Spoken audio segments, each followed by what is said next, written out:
Bonjour. La réindustrialisation sera, est déjà, un des thèmes majeurs de la campagne présidentielle. La classe politique, de gauche comme de droite, les médias, l'opinion publique ont découvert, un peu tard, que l'industrie restait bel et bien la reine de la bataille économique pour un pays développé. Sans elle, pas d'excédents commerciaux, sans elle, pas de recherche ni d'innovation d'envergure, sans elle, pas de tissu entrepreneurial, pas de service industriel dynamique. C'est pour avoir cru que la finance et quelques nouvelles technologies pouvaient remplacer l'industrie que les États-Unis, l'Angleterre et quelques autres pays européens, à commencer par la France, connaissent des déficits structurels, un chômage élevé et une croissance en berne. Et ce, à la différence d'une Allemagne qui, elle, a suivi le chemin inverse. La part de l'industrie dans la production intérieure brute y est toujours de 30%, alors que celle de la France est revenue en un quart de siècle de 30 à 14%. Comment enrayer le déclin français, la spirale infernale de nos déficits commerciaux, retrouver cet impératif industriel qui fit hier la force de l'économie française? Pour évoquer toutes ces questions, Xerfi Canal reçoit aujourd'hui un homme qui a consacré toute sa longue carrière à l'industrie et surtout un homme qui aime l'industrie. Louis Gallois, bonjour. Bonjour. Alors, vous avez fait des études a priori, HEC et ENA, qui ne vous prédisposaient pas à une carrière industrielle. Vous avez d'ailleurs commencé à la direction du Trésor, mais c'est par le biais des cabinets ministériels. Vous fûtes à 2 reprises le directeur de cabinet de Jean-Pierre Chevènement à la recherche, puis à la défense. C'est par ce biais que vous allez tomber dans la marmite de l'industrie. D'abord comme directeur général de l'industrie pendant 4 ans, dans les années 80, puis à partir de 1989, vous passez dans l'opérationnel, PDG de la SNECMA, puis de l'aérospatiale. En 1996, votre collègue de l'ENA, de la promotion Charles de Gaulle d'ailleurs, Alain Juppé, vous transfère à la SNCF. Le mot n'est pas fort. Oui, c'est ça. Et vous y resterez 10 ans, un bail. Et en 2006, EADS est en pleine crise de gouvernance, sur fond de friction franco-allemande, et très vite votre nom s'impose des 2 côtés du Rhin pour prendre les rênes de l'entreprise. Depuis 6 ans, vous avez géré quelques crises, celle de la sortie de la 380, de la 350, de l'A400M, l'appareil militaire, mais vous avez eu aussi bien des succès, à commencer par le fait que Airbus, pour la première fois depuis 2 ans, dépasse Boeing en nombre de commandes, et aussi l'année dernière qu'EADS a été la vedette de la bourse de Paris. Vous avez eu à gérer au quotidien les relations entre les équipes aux origines, aux habitudes différentes, les relations, vous avez eu à gérer aussi les relations avec les 2 gouvernements, encore actionnaires de EADS, avec les actionnaires privés, notamment Lagardère, et vous avez pu voir fonctionner de près les 2 modèles économiques, le français et l'allemand. Alors on va commencer par là. À partir de votre expérience unique, en quelque sorte, d'observateur, quelles sont les principales forces et faiblesses de chacun des 2 pays? C'est très complexe, mais je pense qu'à l'origine, il y a un problème de culture. En Allemagne, la compétitivité industrielle est considérée comme la priorité de la politique économique et je dirais de la politique tout court. C'est sur l'industrie que l'Allemagne investit en termes de souveraineté et en termes de puissance. La France, du fait de l'histoire, a eu d'autres terrains pour manifester sa puissance. Ça a été la force de dissuasion, ça a été une politique étrangère, une politique étrangère marquée par le gaullisme, une politique de... Il y avait un impératif industriel qui marquait la grandeur. L'impératif industriel a été surtout celui de Pompidou, c'est-à-dire un peu plus tardif, un peu plus tard. Et je pense que cette différence de culture pèse très lourdement. Et je crois que la priorité donnée à la compétitivité des entreprises en Allemagne n'a jamais été reconnue au même niveau en France. Et je crois que nous le payons. On le paye en termes techniques, mais on le paye surtout en termes culturels. Les Français ne sont pas convaincus qu'ils sont un grand pays industriel. Et je pense que les Français ne sont pas convaincus qu'ils peuvent devenir une puissance industrielle ou qu'ils peuvent redevenir une puissance industrielle. Oui, parce qu'on l'a été quand même. On a été une puissance industrielle. Dans les années 60, 70. D'ailleurs, très largement sur base de grands programmes étatiques, sur base de grands programmes étatiques qui ont été des succès formidables. Mais je dirais qu'il n'y a pas eu cette imprégnation du tissu économique que l'on constate en Allemagne. En Allemagne, je vous donne un exemple. Il n'y a pas de marché des entreprises de taille intermédiaire en Allemagne. On ne vend pas une entreprise de taille intermédiaire. Oui. Alors qu'en France, on peut considérer qu'une entreprise intermédiaire, c'est une entreprise qui a vocation à être vendue. Ça, c'est vrai depuis 15 ans. C'est vrai qu'il y a eu la génération de l'après-guerre. Qui ont construit leurs entreprises moyennes, qui sont devenues des grandes entreprises. Et il n'y a pas eu de renouvellement de cette génération dans les années 80. Pourquoi ? Justement, je pense que ce problème culturel a pesé. Je ne suis pas absolument sûr. Il y a peut-être aussi des mesures techniques sur les droits de succession, sur la création de fondations, etc. Mais je constate, et j'ai su payer pour le savoir, ayant été directeur général de l'industrie dans les années 80, nous n'avons pas été capables de générer ce cheptel de chefs d'entreprise visant le long terme, attachés à leur entreprise, et qui n'ont qu'un seul objectif, c'est de la développer et certainement pas de la vendre ou de faire un fonds d'investissement ou de faire la boule de neige sur l'entreprise qu'ils ont créée. Alors qu'en France, on le constate, ces entreprises sont très souvent en vente. Oui, mais en Allemagne, ce qui est frappant aussi, c'est que les grands groupes jouent le jeu. Oui, il faut pas exagérer. Il faut pas exagérer là-dessus. Je pense que à la fois, les grands groupes allemands sont en train d'évoluer de manière en traitant de manière plus raide leur chaîne de sous-traitance, alors que je constate, et je le souhaite d'ailleurs, qu'en France, nous puissions faire le mouvement inverse. C'est vrai, vous avez raison. Les entreprises intermédiaires ont été supportées d'abord par les banques régionales. Oui. Très fortement par les banques régionales. Qui explique peut-être les difficultés des banques régionales allemandes aujourd'hui. Oui, ce qui peut expliquer certaines difficultés. Je pense qu'il y a d'autres raisons, mais ça peut expliquer certaines difficultés. Et d'autre part, par les grands groupes. C'est moins vrai actuellement. C'est moins vrai actuellement, et je pense que les entreprises de taille intermédiaire en Allemagne pourraient avoir dans l'avenir un peu plus de difficultés qu'elles n'en ont eu jusqu'à présent. En France, c'est vrai aussi. Les grands groupes n'ont pas soutenu leur tissu de sous-traitance comme ils auraient pu le faire.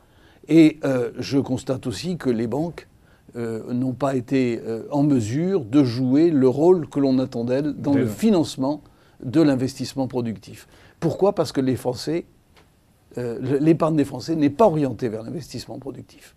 Et ça aussi, c'est un problème majeur. Oui, mais ça, c'est le problème du marché financier, c'est le problème de la finance de proximité et de l'investissement de proximité dans le capital des PME. Oui, je pense aussi qu'il y a une habitude en France. L'immobilier prend une place considérable dans le placement de l'épargne des Français. Non pas l'immobilier neuf, d'ailleurs on constate, c'est peut-être ça alimente une sorte de bulle immobilière, au moins dans les grandes villes. Oui, parce qu'il y a une pénurie d'immobilier. Une bulle immobilière dans les grandes villes qui capte une partie importante de l'épargne. Et je constate qu'actuellement, depuis 6 mois, 1 an, l'épargne des Français est en train à nouveau de se réorienter vers l'immobilier de manière massive, parce que c'est la valeur refuge par excellence. C'est la peur, bien sûr. C'est la valeur refuge par excellence. Et la crainte de l'inflation, donc on se remet sur l'immobilier. L'inflation et puis surtout le risque des placements. Bien sûr, des placements financiers, ils ont été échaudés. Et pour revenir à la France et à l'Allemagne, est-ce qu'on peut dire que l'organisation industrielle allemande est plus performante que l'organisation industrielle des usines françaises, des entreprises françaises ? Quand vous comparez les usines de Hambourg, les usines de Toulouse, etc. Elles sont totalement comparables. Oui, donc, je dois dire que nous avons essayé, on fait des études de productivité pour savoir s'il y avait des différences entre Hambourg et Toulouse. Sur la même chaîne de production de la 320, il n'y a pratiquement aucune différence. Aucune différence. Donc il faut pas. La durée du travail est la même, oui. La productivité horaire est la même, l'organisation du travail est maintenant de plus en plus la même, parce que justement, il y a eu un travail formidable d'intégration d'Airbus depuis 4 ou 5 ans, mené par les équipes actuelles d'Airbus, qui fait que les mêmes méthodes de production sont généralisées dans l'entreprise. Donc il n'y a plus de différence entre nos entreprises. Donc on ne peut pas dire que la désindustrialisation de la France soit uniquement due à des problèmes de compétitivité, de coûts horaires, de coûts salarial. Ceci mériterait d'être nuancé. D'abord, il y a 10 ans, le col bleu français coûtait 10% moins cher que le col bleu allemand. Actuellement, il coûte le même prix. Donc il a perdu cet avantage. Mais ça, c'est le résultat des mesures de l'agenda 2010. D'agenda de 2010, enfin, etc. Et puis du côté français, peut-être des augmentations de salaire relativement importantes. Deuxièmement, nous avons une véritable différence sur les cadres. Parce que les cotisations sociales sont plafonnées en Allemagne et elles ne le sont pas en France. On arrive à des différences de 20 à 30% sur l'encadrement. Sur l'encadrement. De 20 à 30% sur l'encadrement au détriment de la France. Et là, ça commence à devenir un véritable problème. Oui, surtout dans une industrie de matières grises. Absolument. Oui, ça compte. Absolument. Et on dit aussi que les services, notamment les services à la personne en Allemagne, sont nettement moins coûteux qu'en France. Je n'ai pas d'éléments de comparaison sur les services à la personne. Je pense que nous avons en France un système social extrêmement protecteur et je m'en réjouis et je souhaite qu'il le reste. Il nous a permis quand même d'amortir les crises de manière efficace, et notamment la crise de 2008-2009. Je ne suis pas sûr que le service à la personne en Allemagne soit beaucoup plus productif que le service à la personne en France. Je sais que la sécurité sociale coûte un peu moins cher en Allemagne par habitant qu'en France, notamment parce qu'ils ont des méthodes plus efficaces de traitement, notamment la distribution des médicaments, mais c'est un sujet que je connais mal et sur lequel je préfère ne pas m'aventurer. Avant de revenir sur les voies et moyens pour tenter de réindustrialiser notre pays, je voudrais qu'on revienne un instant sur EDS quand même. Ça va faire 6 ans que vous êtes à la tête et le 31 mai, vous allez quitter la présidence exécutive. On verra la date exacte, mais vous êtes à peu près dans la fourchette. Oui, c'est ce qui est prévu par les statuts. Ça peut... Oui, mais ça, non, c'est le conseil d'administration qui suivra l'Assemblée générale. Mais enfin, c'est un détail. Vous allez quitter l'entreprise au plus haut, comme on dit. C'est-à-dire... On verra comment elle sera dans 5 mois. L'entreprise va bien. Il y a des commandes. L'entreprise va bien. Et il y a combien d'années de commandes pour... Nous avons 500 milliards d'euros, un peu plus de 500 milliards d'euros de carnet de commandes. Pour une entreprise qui fait 50 milliards d'euros de chiffre d'affaires chaque année. Alors le carnet de commande est un peu gonflé parce que ce sont des prix catalogues et pas les prix réels, mais nous avons quand même plusieurs années de commandes devant nous, et non seulement nous, mais toute notre chaîne de fournisseurs. De sous-traitants de fournisseurs. Ce qui veut dire que nous donnons à notre chaîne de fournisseurs une visibilité exceptionnelle. Le deuxième atout de l'entreprise, c'est que c'est une machine à cash, c'est-à-dire que nous avons actuellement une trésorerie nette de plus de 11 milliards d'euros qui nous met à l'abri des aléas des marchés financiers, ce qui est absolument décisif. Ces deux éléments de protection, le carnet de commandes extrêmement profond et la trésorerie nette, ont fait que nous avons traversé la crise 2008-2009 de manière tout à fait acceptable, et que nous sommes préparés à traverser éventuellement une nouvelle crise que nous ne voyons pas d'ailleurs venir sur le marché des avions, pour le moment. Là où nous la sentons, évidemment, c'est sur les matériels de défense, parce que nos pays domestiques, c'est-à-dire l'Allemagne, la France, la Grande-Bretagne et l'Espagne, sont actuellement sous contrainte. Ça me vient à la question que je voulais vous poser sur les industries de défense. Vous connaissez bien donc, les industries de défense, et vous les connaissez des deux côtés, puisque vous avez été au ministère de la Défense à une époque. Est-ce qu'on voit bien que ce sont elles qui vont faire les frais de la rigueur budgétaire? Or, la défense irrigue la recherche, l'innovation dans bien des secteurs industriels. Est-ce que l'Europe et même les États-Unis, parce qu'on sent qu'aux États-Unis aussi la même tendance est à l'œuvre... Le budget de défense américain reste supérieur à 600 milliards de dollars. Oui, mais il est à la baisse. Il est à la baisse. Il est à la baisse. Mais il est à la baisse pas tellement sur l'équipement, mais sur le fonctionnement. Oui. Mais bon, les entreprises vont le sentir. Quand celui de la Chine est un budget à deux chiffres. Hein. Oui. Et est-ce que effectivement l'Europe, qui désarme, est-ce que c'est pas une politique de gribouille? Écoutez, moi je ne vais pas juger la politique de défense européenne. Je crois Ou l'absence de politique de défense. Ce que je veux dire, c'est qu'il n'y a pas de politique de défense sans industrie de défense. L'industrie de défense fait partie de la posture de défense. C'est elle qui assure la souveraineté des États ou des groupes d'États, d'être capable de produire leur propre équipement. Deuxièmement, vous l'avez dit, l'industrie de défense a un effet de diffusion de technologie dans le tissu économique. C'est pour cela que je crois qu'il est extrêmement important, dans les contraintes actuelles qui existent et qu'on ne va pas remettre en cause, elles existent, ces contraintes budgétaires, et elles vont continuer. Je pense qu'il est extrêmement important qu'on protège tout ce qui est recherche, développement, innovation dans le domaine de la défense. Nous sommes en train de discuter avec le gouvernement allemand de réduction de quantité de livraison d'hélicoptères, d'avions, non pas la 400M, c'est stabilisé ça, mais d'hélicoptères ou d'avions de combat. Et nous souhaitons que les réductions de quantité soient compensées par des dépenses de recherche et développement, des lancements de nouveaux programmes qui nous permettent d'alimenter nos bureaux d'études. Parce qu'autant on est capable de gérer des ateliers qui ont des charges à la baisse, autant un bureau d'études, lorsqu'il a disparu, on ne le reconstitue pas, ou il faut des années pour le reconstituer. Alors, et là, c'est une perte d'actifs absolument majeure. À cet égard, vous êtes un très gros actionnaire de Dassault. Oui, nous sommes... 49%. Enfin, nous sommes un actionnaire dormant. Oui, oui. Enfin, silencieux. Est-ce que vous ne craignez pas... Je le serai. Je vous l'assure. Bon, Dassault, c'était un bureau d'études, essentiellement. Ça reste un très beau bureau d'études. Effectivement, en l'absence de commandes de Rafale, concurrent de l'Eurofighter, est-ce qu'il n'y a pas un risque à terme que le bureau d'études de Dassault... Moi, je souhaite que le bureau d'études de Dassault, qui est un très beau bureau d'études, qui alimente aussi bien les avions militaires que les avions civils, puisse être alimenté.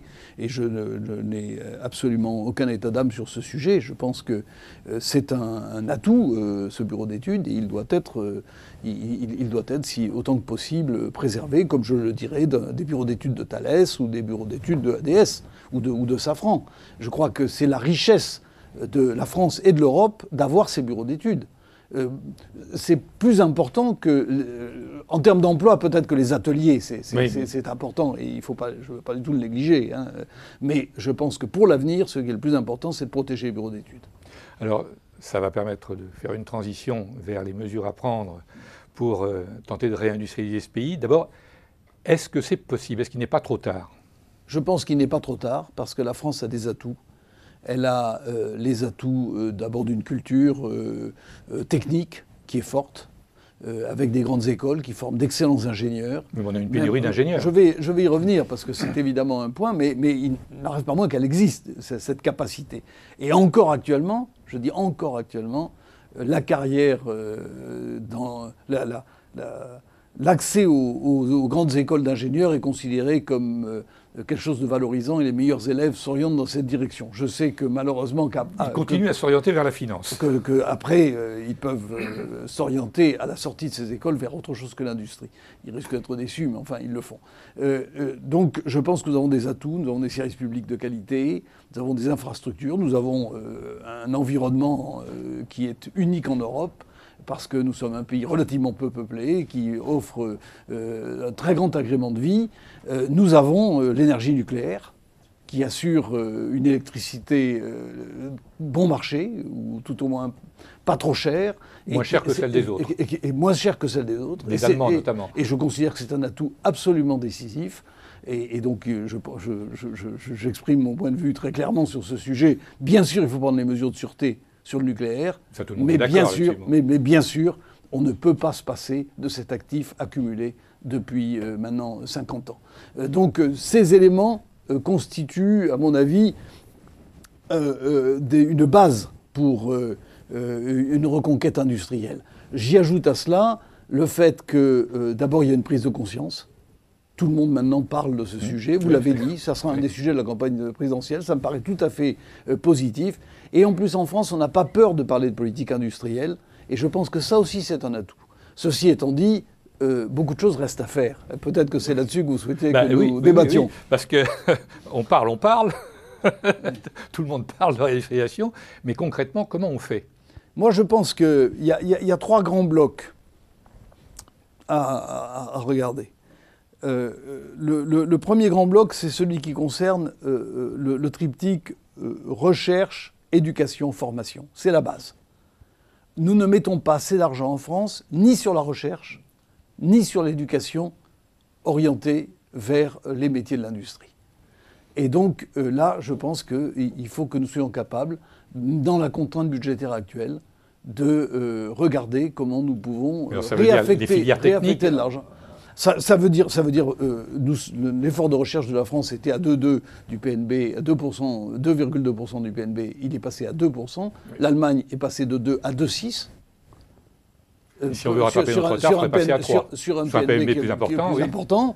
Et je pense que l'objectif de Lisbonne de 3% est un objectif que nous devons continuer à viser en reconquérant cette capacité de recherche. Je pense que sur l'éducation, il n'y a pas assez de jeunes qui arrivent au niveau des diplômes. Le nord de l'Europe forme plus de diplômés par centaines d'étudiants. Oui, mais tout dépend quel diplôme. Oui, ça dépend quel diplôme, mais je constate que le nord de l'Europe a un niveau de sortie du système éducatif plus élevé que la France.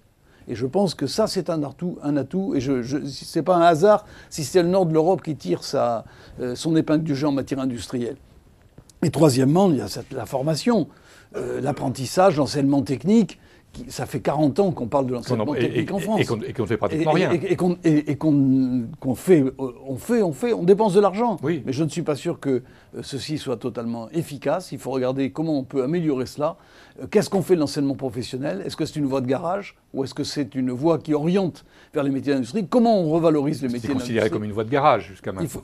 Oui, mais il faut revaloriser les métiers de l'industrie. Moi, je connais une entreprise sous-traitante de l'aéronautique de Valence, dans la Drôme, qui recherche 40 jeunes et qui est incapable de les trouver. Oui. Incapable de les trouver. Je pense que ça, c'est un problème. Ça, c'est le premier bloc. Ça, c'est la base. Je voudrais revenir sur la recherche. Passer à 3%, ça implique que les entreprises et les grandes entreprises fassent un effort supplémentaire. Ça implique que tout le monde fasse un effort supplémentaire et les entreprises... L'État fait un effort avec le crédit impôt recherche. Je dois dire que nous sommes à 7%. Oui, vous n'êtes pas... Non, on n'est pas les plus visés dans cette affaire. Mais ça suppose qu'effectivement, des mesures soient prises pour inciter les entreprises à faire de la recherche. Le crédit d'impôt recherche est une excellente mesure, excellente, et aussi bien pour les entreprises de taille moyenne que pour les grandes entreprises.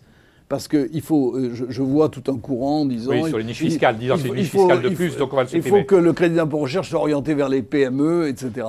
Il faut savoir que la recherche qui est délocalisable, c'est pas celle des PME, c'est celle des grandes entreprises. Oui. Donc je pense que le crédit d'impôt recherche est un crédit qui ancre la recherche en France. Et donc je pense que c'est extrêmement positif. Et il faut y rester. Je pense aussi que ce qui a été fait sur les universités est positif. Il faut peut-être aller plus loin.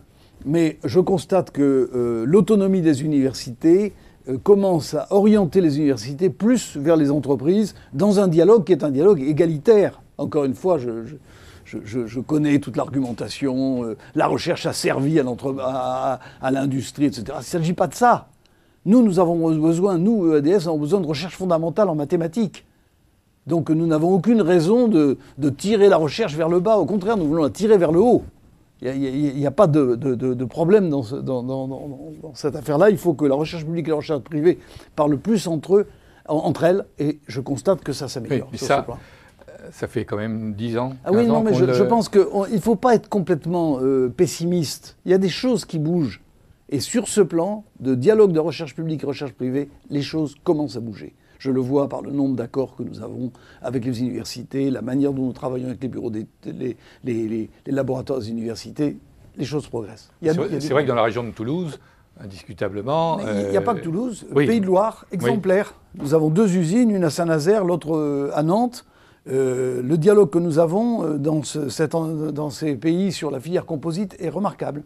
Et il s'appuie aussi bien sur les universités, sur les entreprises sous-traitantes de ADS, d'Airbus, que sur nous-mêmes. Alors, recherche, éducation, formation. Ça, c'est le premier bloc. Oui. Le second bloc, c'est l'argent. C'est le financement. Le haut de bilan et le bas de bilan. Bon, le haut de bilan, les entreprises françaises sont sous-capitalisées, ce qui les met dans les mains des banques. Et nous savons bien, avec Bâle III, que les banques ne pourront plus être le pourvoyeur de crédit qu'elles ont été dans le passé, même si j'ai dit tout à l'heure qu'elles n'avaient peut-être pas joué le même rôle qu'en Allemagne.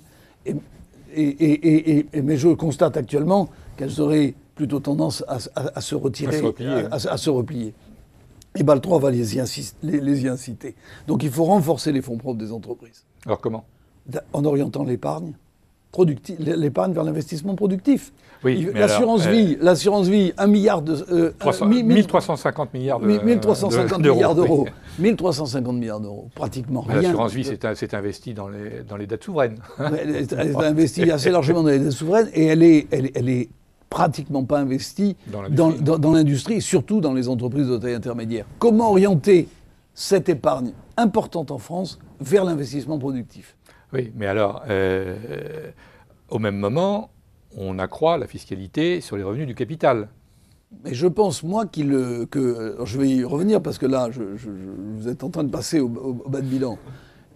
Je crois qu'il faut... Ça tient. Non, mais je vais y revenir.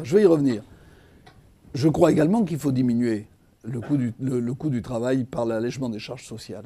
Il est absolument anormal qu'on fasse supporter à l'emploi et au travail, laissez-moi finir s'il vous plaît, le poids considérable de la protection sociale, de la vieillesse, etc. Bien. Ou de la famille. La politique familiale, c'est surtout la politique familiale. La famille, mais une partie de la santé aussi, de l'assurance maladie. Ça veut dire qu'il faut transférer une partie sur la fiscalité. Premièrement, c'est un transfert très difficile. Je pense que la TVA, que je n'appelle pas sociale parce qu'elle n'est pas plus sociale qu'autre chose, la TVA est un des instruments, ça ne peut pas être le seul. Et en tout cas, ça ne peut pas se faire s'il n'y a pas une réforme fiscale de grande ampleur qui donne aux Français le sentiment qu'il y a de la justice fiscale. Et que tout le monde paye. Et que tout le monde paye. Ça, y compris les grands groupes. Y compris les grands groupes et y compris les hauts salaires, si vous voulez me le faire dire. Non, mais les hauts salaires, ça je sais que vous êtes peu. Mais les grands groupes qui payent peu d'impôts, hein, on est bien d'accord. Non, je ne sais pas s'ils en payent peu, mais enfin, il faudra que tout le monde participe à ça. Parce que quel est l'intérêt caché de la baisse des charges sociales? Je ne crois pas que ça soit de baisser les prix de nos ventes. C'est d'améliorer la rentabilité des entreprises de taille moyenne, qui est insuffisante en France, il faut le dire. C'est très difficile à dire pour les politiques. Mais il faut améliorer la rentabilité des entreprises de taille moyenne. Elle est nettement inférieure à celle de l'Allemagne. La contrepartie, c'est qu'il faut que les bénéfices réalisés soient réinvestis dans l'entreprise. Donc il faut une fiscalité qui favorise le réinvestissement des bénéfices dans l'entreprise. Mais ça existe déjà pour les... Il faut aller au-delà. Il faut que puissamment ce surcroît de bénéfices qui peut de l'ordre de 30 milliards d'euros distribués dans les entreprises puisse se retrouver dans l'investissement réalisé par ces entreprises. Donc c'est une affaire considérable. Il faut une réforme fiscale d'ensemble, d'ampleur, j'en sais rien, d'ampleur, qui donne le sentiment, et plus que le sentiment de la justice, et il faut des mesures fiscales qui favorisent le réinvestissement des bénéfices ainsi créés. Et je pense que là, on rentre dans un cercle vertueux. Et c'est ce que les Allemands ont fait depuis 10 ans. Je pense que c'est un des éléments du succès de la politique allemande. J'ai toujours dit qu'il n'y a pas de modèle allemand, mais il serait absurde de ne pas regarder ce qu'ils ont fait, ce qu'on peut prendre chez eux. Et il y a un troisième pilier quand même de cette politique industrielle, si je me permets de définir ce terme. C'est tout ce qui concerne la solidarité du tissu industriel, les filières. Et là, les grands groupes ont un rôle à jouer. C'est-à-dire que comment on renforce la solidarité des filières. Il y a des moyens étatiques. Il y a les pôles de compétitivité. Nous en avons un qui fonctionne bien dans la région toulousaine, Aerospace Valley. Il y a les grands programmes, les investissements d'avenir, qui ont permis, sur un certain nombre de grands sujets technologiques, de fédérer les grands groupes et les entreprises de taille moyenne. Mais il y a aussi la responsabilité des entreprises, des grandes entreprises. On sait bien que les grandes entreprises ne seront pas celles qui vont créer de l'emploi en France dans l'avenir, parce qu'elles ont une stratégie mondiale et qu'il faut qu'elles se développent en Chine, en Inde, au Brésil. Mais elles peuvent irriguer. Mais elles ont un rôle d'irrigation, de soutien de leur réseau de sous-traitants. Il faut savoir qu'une entreprise comme EADS, dans un avion, dans les coûts récurrents d'un avion, il y a 15% qui est fait à l'intérieur de EADS. Et 85%. 85% à l'extérieur.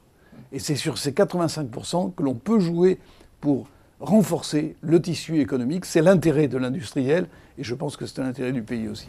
Alors, je crois que toutes ces idées, vous allez les développer pendant toute l'année et dans les années suivantes, parce que après EADS, vous présidez déjà un nouveau think tank, oui. Qui est un cercle de réflexion, je préfère ce terme. Ça s'appelle la fabrique de l'industrie. Laboratoire de réflexion. Laboratoire d'idées, etc. La fabrique de l'industrie. Absolument. Et là, vous allez mettre en œuvre toutes ces idées pour essayer de faire avancer. Nous voulons apporter une modeste contribution à la réflexion et à l'action sur l'industrie. Il ne s'agit pas pour nous d'être des instruments de lobbying. Nous voulons donner les éléments qui permettent aux acteurs économiques de juger et d'élaborer les politiques de réindustrialisation, parce que ceux qui sont à l'origine de cette fabrique, c'est-à-dire lui et même le groupement des fédérations industrielles et le cercle de l'industrie, nous partageons la même vision qui est que, comme vous l'avez dit, un pays fort, indépendant, dynamique, ne peut pas se passer d'industrie. Et je pense que la compétitivité industrielle, je voudrais terminer là-dessus, doit devenir la priorité, c'est-à-dire que toutes les mesures de politique économique doivent être jugées en fonction de leur impact sur la compétitivité industrielle. C'est la force de l'Allemagne. Le deuxième élément, c'est qu'on ne fera pas ça s'il n'y a pas un large accord dans le pays. Et donc il faut que les salariés soient associés à cela. Cela veut dire des éléments de compromis social ou de dynamique sociale qu'il faut mettre en place. On va demander des efforts aux salariés, on va demander des efforts à l'ensemble de la population. Il faut qu'ils aient le sentiment que ces efforts d'abord vont payer et ensuite qu'ils en tirent eux-mêmes des bénéfices. Bien, Louis Gallois, merci. Et donc rendez-vous dans quelques mois quand vous serez à plein temps à la fabrique. Avec beaucoup de plaisir. Avec beaucoup de plaisir. Merci.